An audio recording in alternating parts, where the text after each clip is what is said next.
I was looking at some of these and I was knee deep in football and I'm like, "Oh, let me look at these NBA win totals," and then I'm bummed because some of these that I love are juiced. Where is their value?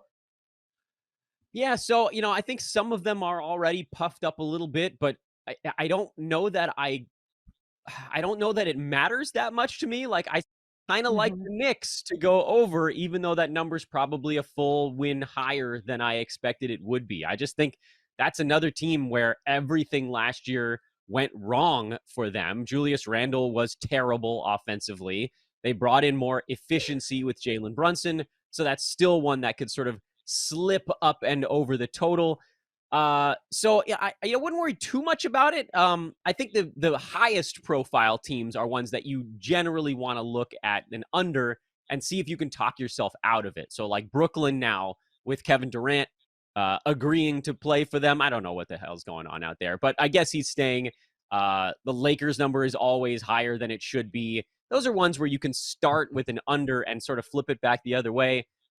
I don't know that the other ones are juiced so far, just like at a baseline to say I wouldn't ever touch an over, but Lakers, Nets, Yeah. those are teams that where it's probably so high that you almost can never look at an over, if that makes sense. I know the Knicks always disappoint, but Dan, if they have Mitchell and Brunson in their backcourt, that's at least a 500 team.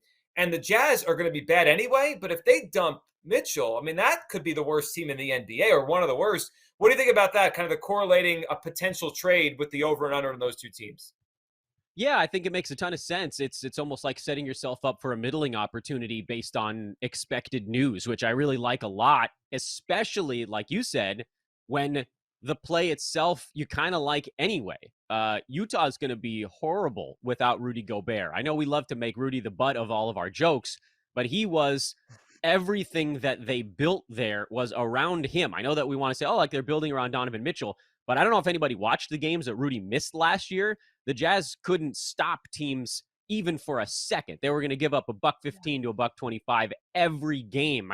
You're not going to win many games if you're allowing 125 points to bad opponents, which is basically what they're going to do. They don't even have a center on their roster right now, or like not an established one.